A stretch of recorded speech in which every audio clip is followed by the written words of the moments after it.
Ya, baik. Smart City People, kita berjumpa lagi di Smart City Dialog untuk hari ini edisi Jumat 20 Oktober 2023. Tidak terasa kita sudah mulai memasuki akhir bulan dan tahun 2023 ini menyisakan 2 bulan lagi sebelum masuk di tahun baru 2024, di mana kita tahu di tahun 2024 ada pesta demokrasi yang akan diselenggarakan di tahun tersebut, dan sejumlah pengamat ataupun masyarakat menilai akan ada potensi yang cukup kompleks terhadap kerawanan yang mungkin saja potensinya lebih besar terjadi di tahun 2024, sehingga memang memerlukan konsolidasi yang cukup intens bersama stakeholder lainnya. Salah satunya yang menyebabkan potensi kerawanan itu bisa lebih tinggi dibanding sebelumnya pada pesta-pesta demokrasi sebelumnya, karena penyelenggaraan pileg, kemudian pilpres dan pilkada itu dilangsungkan pada tahun yang sama meskipun tanggal pemungutannya itu berbeda gitu ya. Nah, Smart People, di hari ini akhirnya saya berkesempatan untuk menghadirkan kawan lama sebenarnya ya ini, dan beliau di tahun ini menjabat sebagai Ketua Badan Pengawas Pemilu atau Bawaslu Sulsel untuk periode 2023-2028. Langsung saja saya menyapa beliau, adalah Ibu Mardiana Rusli. Assalamualaikum. Waalaikumsalam warahmatullahi wabarakatuh. Ya, bisa lebih dekat ya ke mic-nya. Oke, terima kasih banyak ya Mbak. Akhirnya sudah bisa hadir di ruang podcast kita di hari ini yang disiarkan secara langsung melalui All Roaster Coffee and Kitchen ya di Hotel Old Night and Day di Jalan Lanto Dayang Pasewang, yang mungkin sehari-hari Anda lewati ya, karena hotel ini berada di salah satu jalan protokol di Kota Makassar ya, dan kita melakukan siaran langsung ini dari resto di lantai 2. Anda bisa saksikan secara live melalui YouTube smartcitymakassar.official, ataupun jika Anda berhalangan mungkin sebentar ini akan disimpan di YouTube smartcitymakassar.official. Oke, langsung saja saya akan memulai perbincangan di siang hari ini di akhir pekan Smart City People tentang apa sih mungkin bagi Anda di luar sana masih bertanya-tanya ya. Kita akan memulai dulu nih dari sebenarnya apa yang menjadi tupoksi dari Bawaslu khususnya menjelang pesta demokrasi tahun 2024 gitu ya Mbak Ana ya. Kita mulai dulu nih, Bawaslu meskipun pada dasarnya mungkin sebagian orang sudah mengetahui sebagai badan pengawas pemilu, tentu mengawas pemilu, tapi apa aja sih yang diawasi dari pemilu oleh Bawaslu itu? Silakan. Ya, kalau kita berangkat dari amanah Undang-Undang 7 tahun 2017 ya, tentang tugas dan fungsi Bawaslu itu sendiri, ya, maka di situ jelas pengawasan terkait dengan pencegahan dan penindakan. Jadi penanganan pelanggaran juga bagian dari tugas kami, terkait dengan penanganan pelanggaran sengketa proses juga. Ya. Jadi ada 3 variabel. Jadi spirit kita adalah cegah, awas, tindak. Oh sampai penindakan ya? Sampai penindakan. Jadi karena yang periode kali ini lebih didepankan adalah aspek pencegahannya. Kenapa? Pertama adalah peningkatan berbagai kegiatan yang dilakukan dalam rangka mengadvokasi kesadaran publik terkait pemilu. Nah, apa yang kita awasi tentu adalah tata cara prosedural yang dilakukan oleh KPU dalam menjalankan tugas sebagai mandatori administrasi pemilu. Nah, kemudian yang kita awasi juga adalah bagaimana partai politik sebagai kontestan itu juga mengikuti tata cara prosedural mekanisme yang telah ditetapkan oleh penyelenggara pemilu dan pemilih sebagai dalam proses pengawalan hak politik dan penyaluran hak politik mereka. Nah, dalam prosesnya memang kita melihat ada sejumlah variabel pelanggaran ya. Misalnya pelanggaran yang saat ini lebih banyak berkonsentrasi pada netralitas aparatur sipil negara. Oke, ya, ya. Jadi dalam melaksanakan tugasnya ya, Bawaslu ini berarti untuk melakukan konsolidasi terkait tugas-tugas dari Bawaslu itu ke KPU-KPU juga. Iya, karena sesungguhnya kehadiran Bawaslu adalah memastikan mekanisme administrasi dari proses penyelenggaraan, kemudian peristiwa-peristiwa pemilu yang terkait dengan perilaku dan tindakan peserta pemilu dan pemilih itu menjadi kewenangan kami dalam menegakkan hukum kepemiluannya. Oke. Jadi kalau untuk menindaklanjuti ya kan tadi cegah, cegah, awasi, tindak ya. Nah. Oke. Nah, pengawasan yang dilakukan ya itu tahapannya dimulai dari kapan nih, Mbak? Semenjak di awal seketika tahapan penyelenggaraan sudah dimulai. Jadi kemarin misalnya di verifikasi partai politik sebagai peserta pemilu. Yeah. Nah, kita melihat apakah ada proses mekanisme yang terlanggar. Nah, kemarin kan marak sekali soal pencatutan nama-nama warga yang tidak diketahui bagian dari simpatisan atau orang yang masuk dalam kategori struktur partai. Nah, itu pencaplokan. Ada juga yang melakukan pelaporan. Kemudian mekanisme tata cara administrasi KPU yang apakah dalam verifikasi kelayakan untuk partai politik ada persoalan.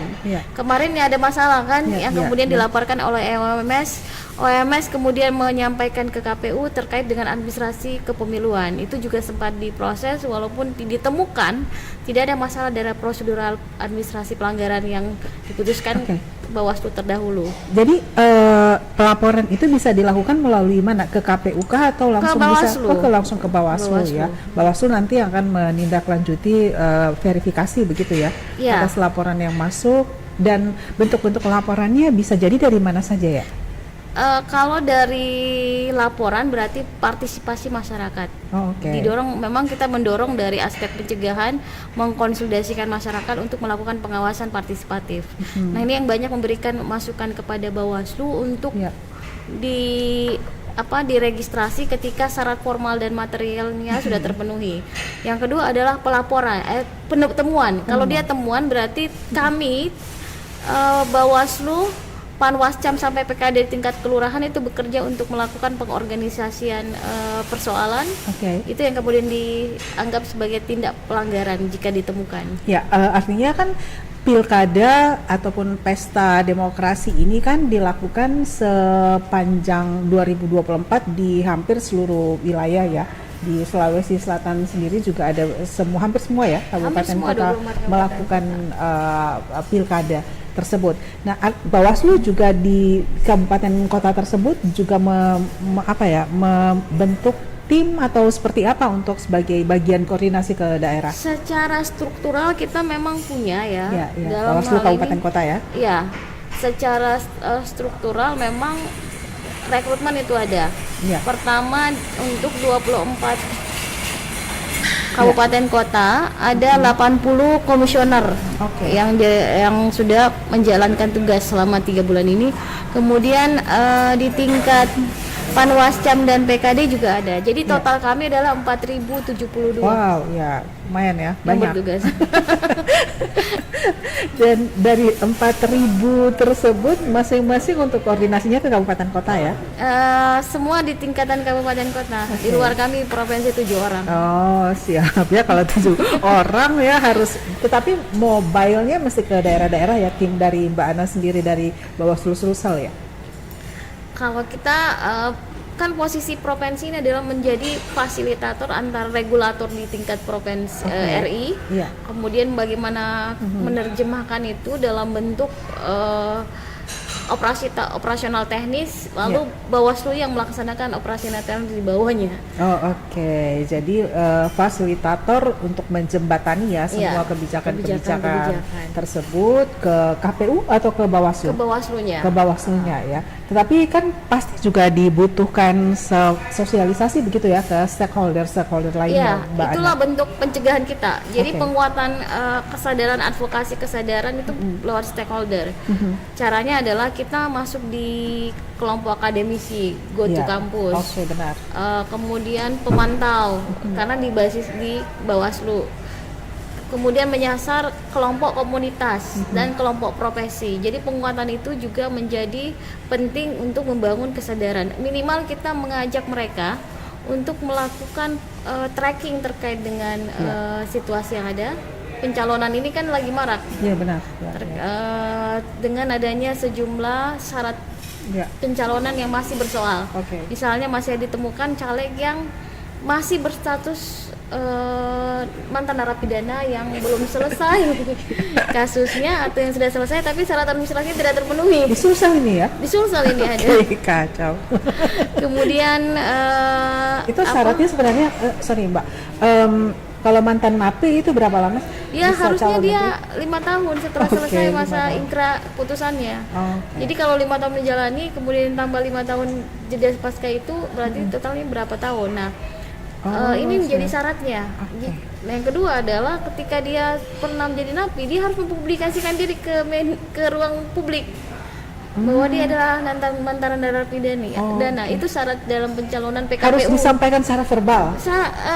Secara ini ada fisiknya.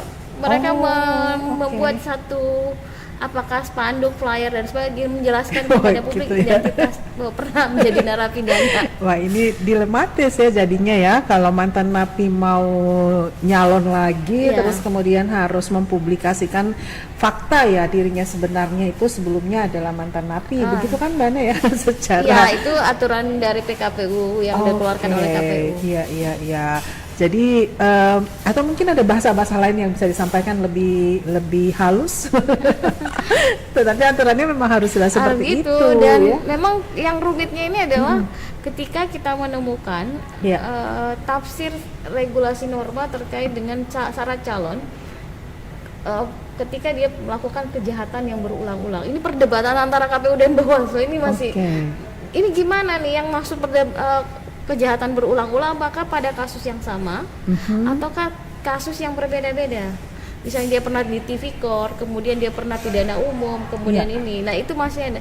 Dan ada satu daerah yang juga ada di beberapa dua mungkin daerah yang punya caleg yang situasinya seperti ini. Ini yang bikin repot kita. Iya. Tapi kan harus mengacu pada aturan ya Mbak Ana ya. Aturannya sudah jelas ya. Aturannya kadang-kadang ada norma hukumnya yang tidak tuntas juga, butuh penafsiran.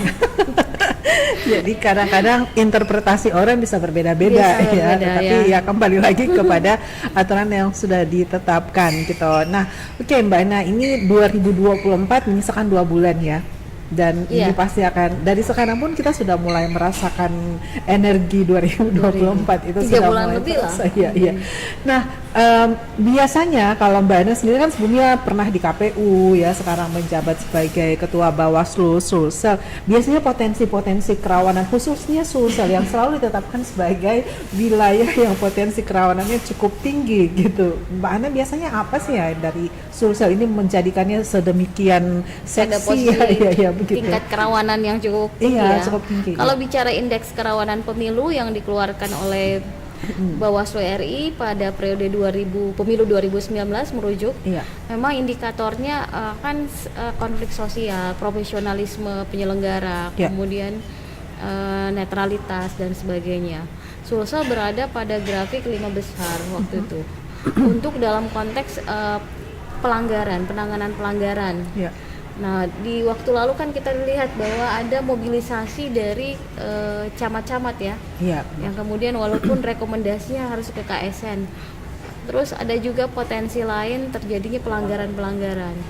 Nah, itu yang menjadi indeks kerawanan, betapa rentangnya terjadi mobilisasi di tingkat aparatur sipil negara. Yang kedua adalah transaksi politik uang juga cukup, walaupun secara penanganan pelanggaran jumlahnya sangat kecil. Sulsel ya? Sulsel. Tapi secara sudah nggak mempan berarti ya di Sulsel money politik itu agak besar juga. Jadi kemudian tingkat profesionalisme penyelenggara pemilu di beberapa kasus ditemukan pelanggaran bahkan mengarah pada tindak pidana yang dilakukan oleh penyelenggara ad hoc di tingkat bawah. Nah, ini memang yang peta kerawanan ini yang cukup tinggi, menyangkut tentang peserta pemilu, menyangkut tentang penyelenggara pemilu, anggotanya KPU dan anggotanya Bawaslu, kemudian terkait dengan pemilih itu sendiri, terkait politik uang. Iya, berbicara mengenai netralitas ya, Mbak Ana, ini kan memang kalau sudah mau mendekati ini juga sangat mengerucut ya. Tapi kan di satu sisi bagaimanapun ASN itu punya hak pilih juga kan ya. Tetapi bagaimana ya harusnya dari Bawaslu itu memberikan semacam penjelasannya ya agar ASN satu sisi haknya terpenuhi tapi dia bisa tetap menjaga netralitas karena benang merahnya sangat tipis nih. Iya. Dalam konteks kita bicara dalam posisi aparatur sipil negara. Dalam Undang-Undang 5 tahun 2014, ASN ini harus berada pada posisi netral, tidak berpihak pada kepentingan manapun. Itu dulu. Karena kenapa? Karena dia adalah bagian dari struktur pondasi negara. Nah, di sisi lain memang yang paling menarik untuk dilakukan mobilisasi untuk pemilu pemilihan adalah ASN. Langsung instruksi, apalagi kalau incumbent-nya yang maju. Nah, tapi kan kita tidak boleh mengatakan ada hak politik yang tidak boleh terabaikan. Ya pasti mereka caranya adalah mereka harus terdaftar sebagai pemilih dalam DPT. Nah, bagaimana untuk agar dia tidak terlibat dalam berbagai kampanye yang mengkampanyekan calon atau partai, karena amanah undang-undang ini yang kita jaga. Dia harus dalam posisi pasif. Aktif itu mencari tahu siapa, tapi tidak boleh mengkampanyekan. Tidak boleh mengkampanyekan, tidak boleh hadir di kampanye. Boleh saja, tapi tidak boleh ketika saya mengatakan ini. Saya ASN, saya hadir dalam kegiatan kampanye. Tapi ketika saya kemudian secara aktif menyatakan hidup nomor 2, hidup nomor 1 dan gimana, itu adalah posisi aktif, menyuarakan. Nah, itu yang tidak boleh.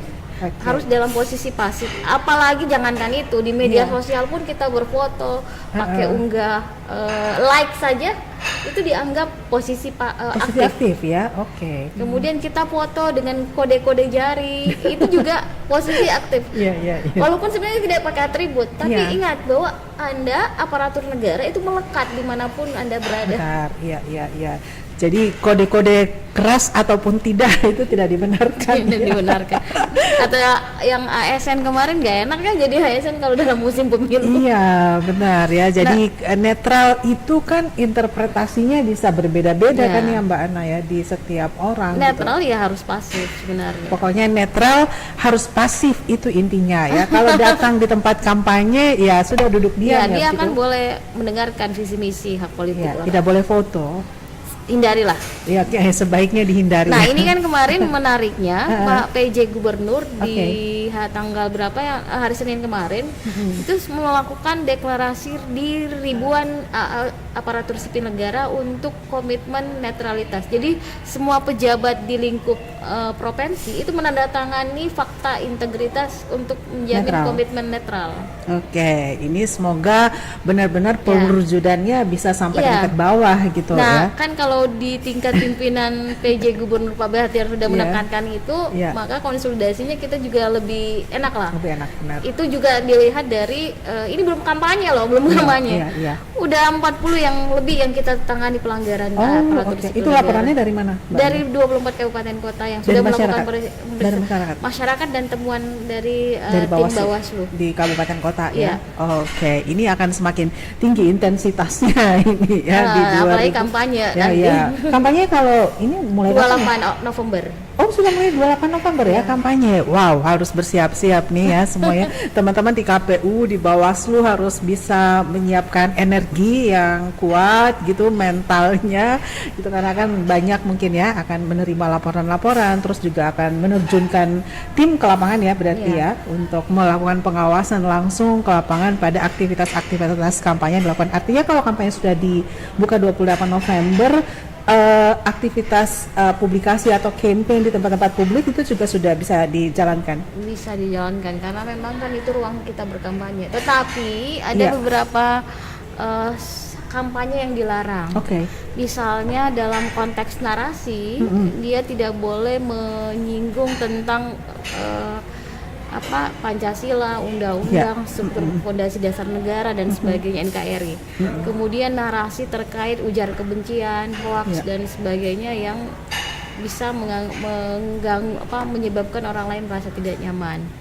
Nah, secara tempat kemarin memang terjadi perdebatan ya. Di tempat sudah ditentukan ya untuk public campaign. Dilarangnya itu adalah fasilitas umum, tempat ibadah dan tempat pendidikan. Nah, terjadi putusan terkait MA ya yang kemarin dikeluarkan bahwa tempat ini dibolehkan. Lalu secara regulasi KPU kemudian melakukan perubahan, memberi ruang, tapi syaratnya izin di tempat pendidikan, kemudian ini hanya dilakukan oleh pada jadwal Sabtu Minggu pada saat hari libur dengan komunitas kampus itu sendiri.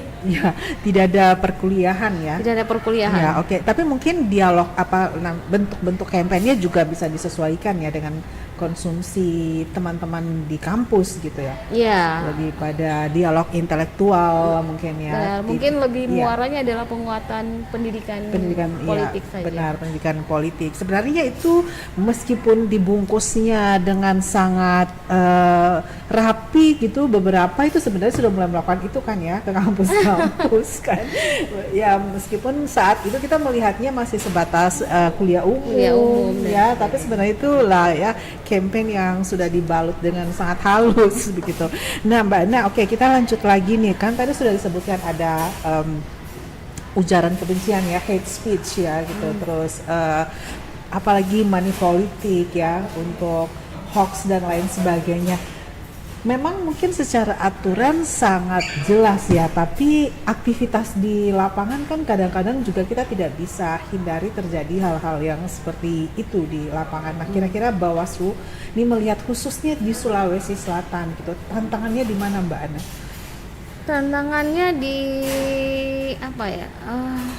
kita ini kan pasukannya kalau bilang orang jumlah 4072, tapi kan cover areanya sangat luas ya. 24 kabupaten.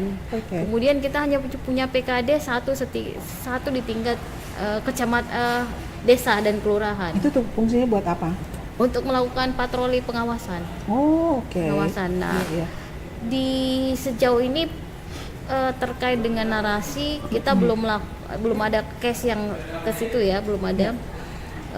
Kebanyakan sebenarnya keberpihakan dukungan melalui media sosial oleh aparatur sipil negara. Hanya memang dalam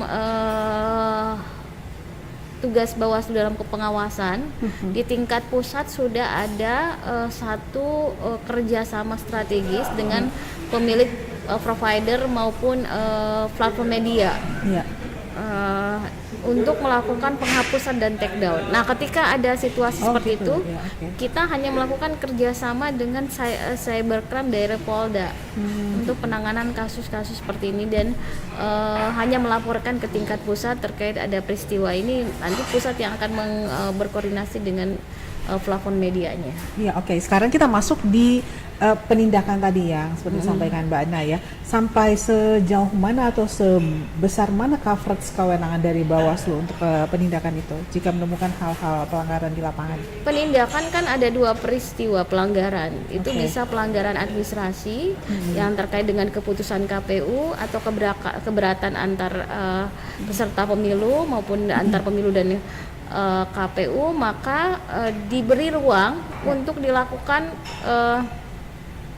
mekanisme administrasi. Jadi kita melakukan sengketa cepat, sengketa proses pemilu melalui dengan sidang mediasi. Mediasi apa artinya? Bahwa ketika dua belah pihak bertikai, KPU-nya, penyelenggara pemilu dalam hal ini KPU dan peserta pemilunya keberatan, maka dimediasi. Tidak ditemukan satu putusan, lanjut ke sidang adjudikasi. Jadi adjudikasi ini memutuskan apakah permohonan dari pihak yang merasa dirugikan itu bisa diterima atau tidak diterima, diputuskan melalui adjudikasi. Nah, kalaupun permohonannya diterima, maka berkonsekuensi KPU harus mengakomodir keberatan dari pihak pemohon, yaitu dari peserta pemilu itu sendiri. Nah, pada saat penindakan tersebut tingkatannya sampai di mana ya? Kalau macam-macam karena pelanggaran itu kan ada beberapa jenis pelanggaran administrasi, pelanggaran kode etik. Ketika dia pelanggaran kode etik, maka itu dibawa ke Dewan Kehormatan Penyelenggara Pemilu yang memutuskan. Nah, Dewan kemudian Kehormatan ini di bawah apa? di atas, di dia atas lebih ya? di pusat. Dia bersama oke. dengan secara hierarki sama Iya. KPU RI, Bawaslu RI, dan DKPP. Iya. Nah, kemudian pelanggaran pidana. Nah, ketika diregistrasi ini ada potensi pidananya, maka Bawaslu mendorong ini ke dalam tripartit lembaga yang namanya Sentra Gakumdu. Oke, Cakung. Gakumdu itu apa? Bawaslu, polisi, dan jaksa. Dan itu memutuskan perkara apakah ada tindak pidananya atau tidak. Yang Skala terakhir itu adalah pelanggaran lainnya yang terkait dengan aparatur sipil negara dan TNI, Polri. Kalau itu kemudian Bawaslu memberikan rekomendasi apakah terjadi pelanggaran apa tidak pelanggaran, tetapi pemutusan terkait dengan peristiwa ini diserahkan kepada KSN, Komite Aparatur Sipil Negara. Dan sebenarnya ada 2 yang sudah dipecat. Oh, sebelum ini sejauh ini Dua dari 40 kasus ada 2. Itu peristiwanya di Luwu Timur dan Bantaeng kalau yang tidak salah. Dan itu putusan KSN. Oke, wah. Nah, Mbak Ana, untuk skalanya yang mana sih administrasi, mana yang masuk pidana ya kategorinya? Administrasi itu terkait dengan semua peristiwa administrasinya. Misalnya caleg merasa dirugikan, tidak di TMS-kan oleh KPU. Nah, itu boleh diajukan. Kita lihat dulu syarat material formilnya terpenuhi nggak, terjadi pelanggaran nggak. Misalnya KPU tidak mengakomodir karena ada kelalaian dalam memberikan advokasi terhadap calegnya, itu administrasi. Tingkatan yang paling berat adalah tindak pidana. Dan tindak pidana sejauh ini kalau kita melihat instrumen penanganan pelanggaran yang dilakukan oleh Bawaslu terdahulu itu kebanyakan politik uang. Itu biasanya mau mendekati ya? Ya, politik uang dan pelanggaran terkait dengan proses pemungutan dan penghitungan suara. Jadi ada misalnya itu menyangkut penyelenggara ya. Ada penyelenggara yang melakukan kecurangan, melakukan transfer suara kepada pihak-pihak tertentu tidak melalui mekanisme pleno dan sebagainya, diduga melakukan kecurangan, itu bisa diproses melalui pelanggaran pidana. Oh iya, oke. Mbak belajar dari beberapa kasus ya, mungkin juga ini salah satunya pada hari pemungutan suaranya sendiri kan, itu juga potensi-potensi konflik gitu bisa terjadi pada saat hari pemungutan suara sendiri. Bawaslu juga apakah sudah melakukan konsolidasi khususnya sampai ke tingkat-tingkat TPS ini yang nanti akan bertugas ke bawah? Bawaslu pasti tetap ya, namanya pengawasan kita akan memaksimalkan. Jadi jumlah TPS di Sulawesi Selatan ada 26.000. Jadi 26.000 itu juga yang akan kita rekrut untuk pengawas di TPS. Satu orang pengawas 1 TPS. Memang kalau kita bicara tentang tahapan, titik ini yang paling rawan. Titik di mana memang hak politik yang kemudian dikonversi menjadi suara dan kursi itu menentukan masa depan yang keterpilihan, sehingga TPS ini harus dimaksimalkan dalam aspek pengawasannya. Nah, bagaimana caranya? Tentu kita pertama satu adalah penguatan kapasitas di tingkat pengawas TPS tentang apa yang diawasi, semua apa yang terjadi di TPS. Misalnya penyelenggaranya ada 7 KPPS, kita lihat pahami tugas dan fungsinya, di mana kemudian C7 sebagai daftar pemilih juga harus dipahami. Karena kan begini, menyebabkan terjadinya TPS itu bisa diulang kalau ada pemilih yang pindahan itu mencoblos 2 tempat. Itu kan pelanggaran pidana juga. Oke, tapi peningkatan kapasitas dari 26.000 kan berarti ya nanti akan terdistribusi di kabupaten kota. Tapi sudah selesai perekrutan? Belum. Oh, belum. 23 hari menjelang hari pemungutan suara baru ada rekrutan. Jadi pengawas ini juga perlu steril gitu ya. Iya, harus steril dari anasir politik. Harus disterilkan sehingga bisa dimengerti mengapa pengawas itu baru akan dilakukan perekrutan 23 hari sebelum pemilu. Setelah itu mereka kan melalui masa-masa masa-masa seperti apa ya, bukan masa-masa peningkatan kapasitasnya. Jadi mereka akan training 1 kali 2 kali mungkin dalam fase. Dan kapan akan didistribusikan? Masing-masing kabupaten merekrut. Oh, masing-masing Iya. kabupaten merekrut ya. Oke. Tapi mereka sudah nanti akan melakukan konsolidasi antar TPS gitu Iya. ya. Kan KPU Bawaslu-nya juga dibantu oleh Panwascam dan Panwascam, iya. TKD-nya untuk dalam proses Iya, iya. perekrutan. Pengawas pemilu ini diambil dari mana? Dari masyarakat sekitar? Umum, terbuka Oh, untuk umum. terbuka untuk umum. Oke. Masyarakat umum bisa mendaftar gitu Iya, ya? siapa saja. Standarnya SMA aja sebenarnya. Oh, oke. Umurnya 25, kemudian calistung lah, bisa baca tulis. Kalau memang tidak ada standar SMA di satu tempat karena kondisi, Iya, kondisi daerahnya daerah ya, ya. jadi bisa calistung aja, bisa baca tulis dan gitu. Ya, dan harus sehat ya tentunya secara jasmani Iya. dan rohani ya. Satu pengawas itu nanti akan bertugas sepanjang proses ini pilkada, pilpres, pileg, Tidak, Tidak dia ya? hanya untuk pemilihan tanggal 2004, tanggal 14 Februari. 14 Februari itu satu pengawas TPS. Oke, nanti akan dilakukan perekrutan kembali ya. Iya, kemungkinan seperti itu. Oke, untuk pilpres ya. Untuk pemilu, Oh, pemilu ya. kecuali oke. ada 2 putaran. Oh iya ya. Ya, oke. Nah sekarang nih Mbaknya dari khusus tadi ya, karena konsolidasi komunikasi ini harus terus dibangun kan antar Bawaslu dengan stakeholder. Seperti apa yang sudah dilakukan saat ini sampai sejauh ini? Kira-kira program-program dari Bawaslu sendiri seperti apa? Kalau secara program, Ya. kita pasti melakukan penguatan kelembagaan dengan semua yang terkait dengan kerja teknis, kerja Bawaslu ya dalam sisi Ya. misalnya penguatan kapasitas sentra Gakumdu. Kenapa memang konsolidasi dan peningkatan kapasitas ini penting buat sentra Gakumdu dengan tripartit kelembagaan? Karena dalam beberapa pengalaman lalu seringkali terjadi perdebatan di tingkat ketiga lembaga ini dalam melihat perkara Ya. kasusnya. Nah, sudut pandang berbeda-beda menyebabkan keputusan itu tidak bulat secara utuh. Kalau salah satunya menyatakan tidak bersepakat, maka itu dianggap tidak bisa quorum dalam pengambilan keputusan. Nah, ini dulu dikonsolidasikan. Yang kedua adalah bekerja sama dengan pihak pengadilan negeri terkait ketika ada pelanggaran administrasi yang kemudian keputusannya final tapi masih tidak memberikan rasa puas bagi pengadu termohon. Jadi boleh mereka pemohon boleh mengajukan ke pengadilan tinggi negeri untuk memperkarakan kasus yang sama. Nah, itu juga kita kerjasama, terus kerjasama dengan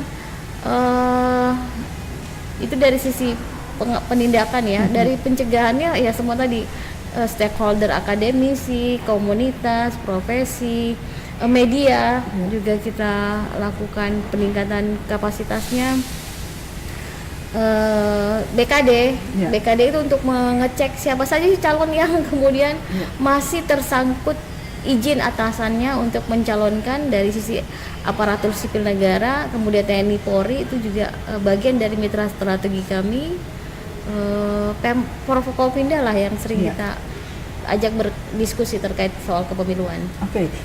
Sekarang ini kalau yang tercatat sebagai ASN keputusannya tuh mundur atau cuti, Mbak? Dia harus cuti, izin atasan berarti cuti. Cuti ya? Iya. Berarti cuti ya. Termasuk yang masuk maju ke pileg. Pileg, iya. Pileg berarti cuti ya, bukan mundur ya? Sejauh ini dia kalau yang tapi rata-rata kayaknya dia mundur ya, kalau berarti legislatif dia ya? adalah pensiun dini. Oh, oke. Tapi kalau wali kota, bupati bisa cuti? Dia posisinya kalau dia iya Cuti ya, gitu ya, untuk bisa masuk. Tapi kan semuanya pada masa itu sudah selesai. selesai Iya, ya? selesai masa jabatannya. Sudah selesai masa Beralih jabatan ke PJ. pada November 2024. Jadi ya berharap segala masalah. Tapi ini yang menarik ya, iya. ketika dulu di periode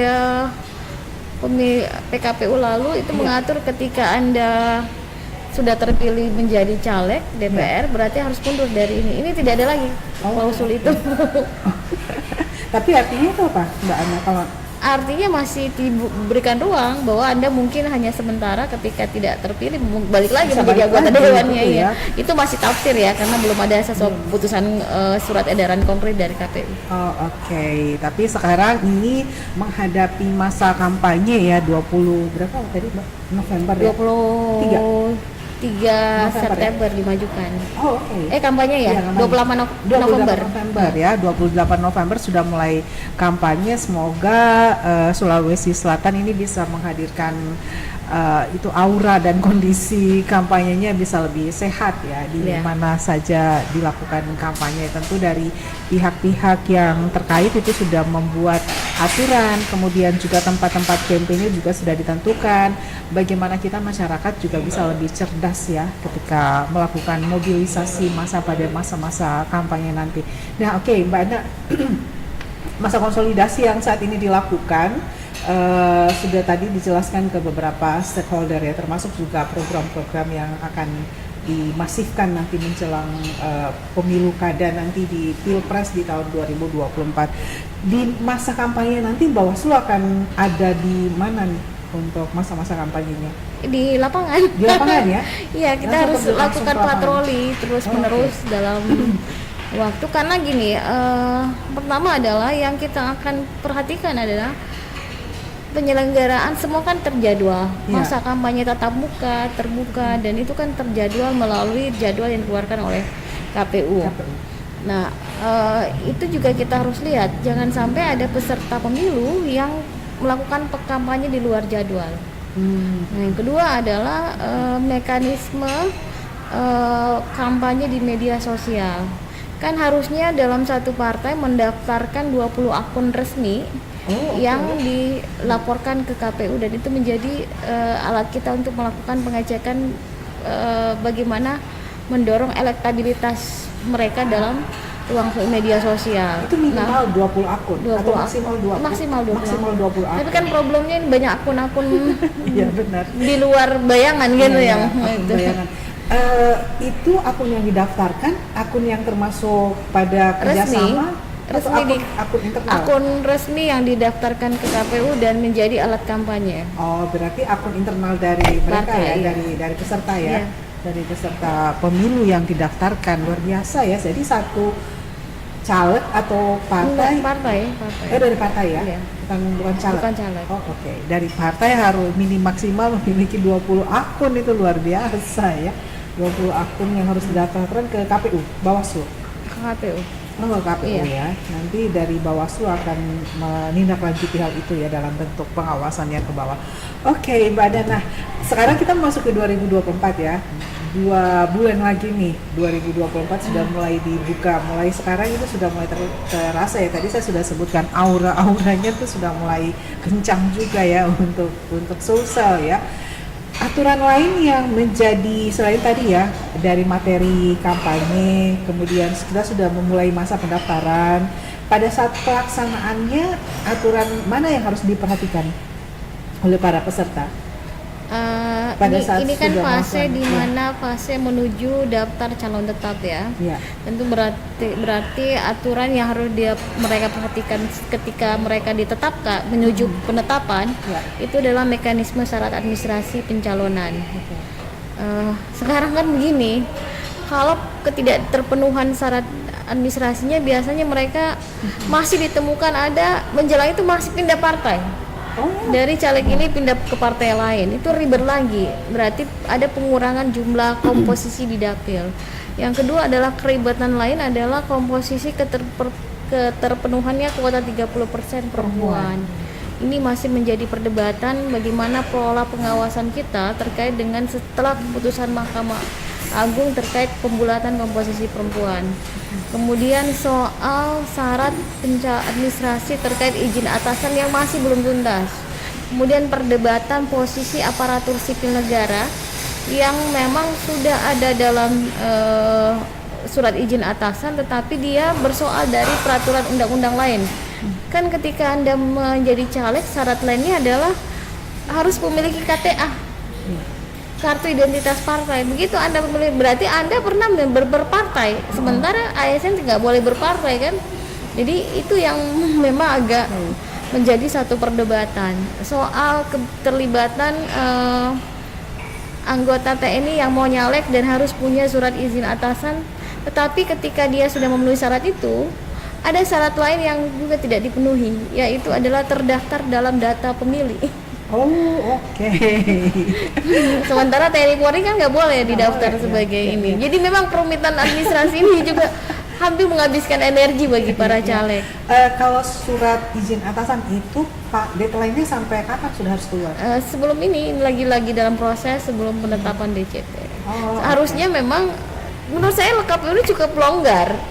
Setelah diatur aturan sampai di DCS, dibuka lagi melalui surat edaran. Jadi apalagi sebenarnya yang harus dilakukan, semua terfasilitasi, tinggal kesadaran aja untuk melakukan pengurusan. Ya, saya juga pernah dari podcast ini kita menghadirkan teman-teman dari KPU gitu kan. Jadi untuk proses pendaftaran yang mau nyalek ini masa kalah sih sama proses pendaftaran yang lain gitu kan. Ini menjadi wakil rakyat harusnya lebih tertib administrasi lah. Lebih tertib administrasi, komitmennya itu seperti apa untuk menjadi wakil rakyat dan yang nanti akan melanjutkan aspirasi, membawa aspirasi masyarakat ya. Kalau hal-hal kecil untuk administrasi itu tidak bisa diselesaikan dalam tempo yang singkat-singkatnya sesuai aturan yang sudah berlanjut. Oke, Mbak Ana, ada lagi mungkin yang disampaikan kepada masyarakat nih ya, masyarakat harapan dari Bawaslu seperti apa untuk nanti memasuki tahun 2024 ini? Karena kita dimandat sebagai pengawas, tentu kita berharap bahwa dalam aspek penanganan perkara pelanggaran dan sebagainya, tentu berpegang teguh pada satu hal, keadilan hukum pemilunya, pemanfaatan hukum pemilu dan kepastian hukum pemilu. Nah, dalam 3 hal ini Bawaslu tidak bisa bekerja dengan sendirinya, membutuhkan energi dari pihak eksternal Bawaslu, dalam hal ini adalah masyarakat sebagai pemegang otoritas mandat politiknya. Apa yang kami bisa lakukan adalah mendorong pengawasan partisipatif untuk terlibat aktif dalam proses pengawasan, pencegahan dan penindakan. Oke, kalau masyarakat ingin melapor langsung ke Bawaslu, apakah ada hotline khusus atau ada counter atau? Ada, kami punya bisa di kantor, di website juga kami ada online-nya, itu bisa dilihat di IG Bawaslu. Sulsel. Ya? Terus kami juga ketika Anda merasa para ini boleh mengkonsultasikan hukum, karena kita punya layanan konsultasi hukum di kantor Bawaslu. Oke, kantor Bawaslu Sulsel ini di Jalan Andi Pangeran Petarani 98 ya, jangan salah ya, Andi Pangeran Petarani 98 itu adalah kantor Bawaslu Sulsel. Atau Anda bisa ke website Instagram Bawaslu Sulsel ya. Jadi dijamin nanti ya laporan-laporannya itu dijaga kerahasiaannya. Iya, kalaupun tidak mau pelapor ini, kita menjaga kerahasiaan identitas, itu disampaikan saja. Dan kami pasti akan melindungi identitas pelapor. Oke, ya siapkan nanti Anda juga menjadi semacam freelancer ya. Iya, voluntary lah dalam pengawasan pemilu. Kontributor ya, atau kalau di TV dulu stranger ya. Stranger ya, Mbak Ana ini mantan wartawan gitu. Jadi oke, terima kasih banyak ya Mbak Ana untuk waktunya sudah hadir di sini dan terima kasih sudah diundang. Kita berharap nanti 2024 aman, tentram, damai lah ya semuanya, dan Bawaslu diberikan kesehatan, kekuatan ya untuk menjalankan tugas-tugasnya nanti menjadi pengawas pemilu di 2024. Harapannya apa nih Mbak Ana nanti ya? Pasti harap itu. Iya, harapan kita adalah dalam proses hingga akhirnya pemilu dan pemilihan, kita menginginkan situasinya menjadi kondusif, sehat dan bermartabat. Tetapi itu menjadi satu tujuan kita bersama, maka kita harus selalu mengkonsolidasikan, menguatkan baik itu semua aktor pemilu, penyelenggara pemilu, peserta pemilu dan pemilih itu sendiri. Oke, terima kasih banyak Ibu Mardiana Rusli, Ketua Bawaslu Sulawesi Selatan. Sehat tadi ya, kondusif dan bermartabat. 3 kata kunci itu kita harapkan ini bisa menjadi perwujudan dari perhelatan pemilu 2024 khususnya di Sulawesi Selatan. Dan Bawaslu sebagai lembaga pengawas pemilu yang sengaja dibentuk untuk mengawasi tahapan penyelenggaraan pemilu itu sudah sangat terbuka untuk Anda semuanya, masyarakat dan peserta pemilu, menerima aduan, kemudian menangani kasus sampai pada bentuk penindakan yang akan bisa diberikan kewenangan kepada Bawaslu untuk melakukannya. Jadi silahkan langsung bisa melihat-lihat di website Bawaslu, ke Instagram Bawaslu Sulsel, atau Anda bisa mendatangi langsung kantor Bawaslu Sulsel. Kita berjumpa lagi ya semuanya, Smart City People. Jangan lupa Anda bisa saksikan kembali perbincangan ini di smartcitymakassar.official. Di Smart City Dialog kita akan hadir lagi untuk Anda di edisi selanjutnya. Saya Silvana, selamat sore, selamat lanjutkan aktivitas, dan kita berjumpa lagi di edisi berikutnya. Wassalamualaikum.